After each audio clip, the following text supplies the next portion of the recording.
रावण ने क्यों किया अपनी ही बेटी को अगवा।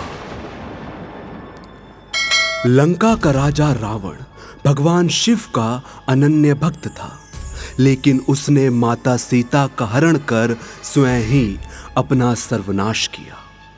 लेकिन क्या आप जानते हैं कि रावण ने अपनी ही पुत्री को कर लिया था अगवा। आखिर क्यों करना पड़ा रावण को अपनी ही बेटी का अपहरण।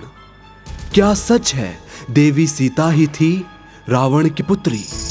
ये जानने के लिए वीडियो को अंत तक जरूर देखें, और अगर आप हमारे चैनल पर नए हैं तो इसे सब्सक्राइब जरूर करें।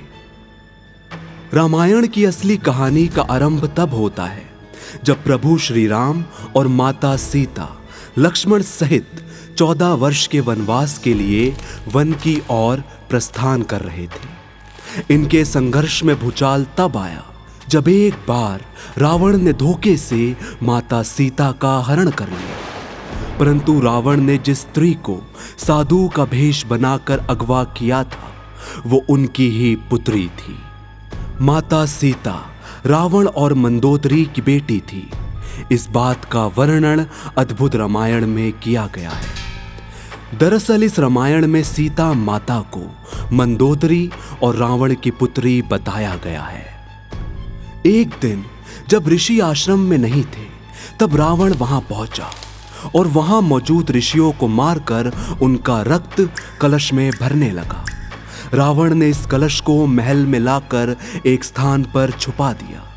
जब मंदोदरी ने उस कलश को देखा तो वो बहुत उत्सुक हुई और उसने रावण से पूछा कि आखिर इसमें क्या है, परंतु रावण ने मंदोदरी को कुछ नहीं बताया। एक दिन मंदोदरी ने मौका देख चुपके से उस कलश को खोल लिया और उठाकर उसमें भरा सारा रक्त पी गई, जिसके पीते ही वो गर्भवती हो गई।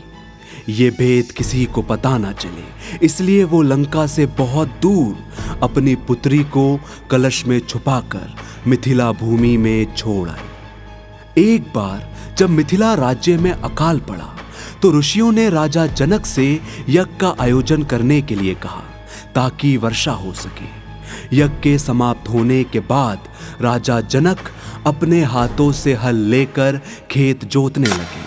तभी उनके हल का नुकीला भाग किसी कठोर चीज से टकराया और हल वहीं अटक गया।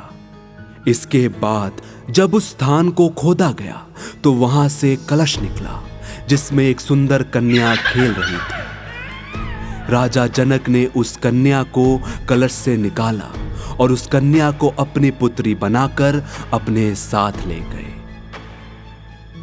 हल के सीत के टकराने से ही वह कलश मिला जिससे सीता प्रकट हुई, इसलिए कन्या का नाम रखा गया सीता। तो कैसी लगी आपको हमारी ये कहानी?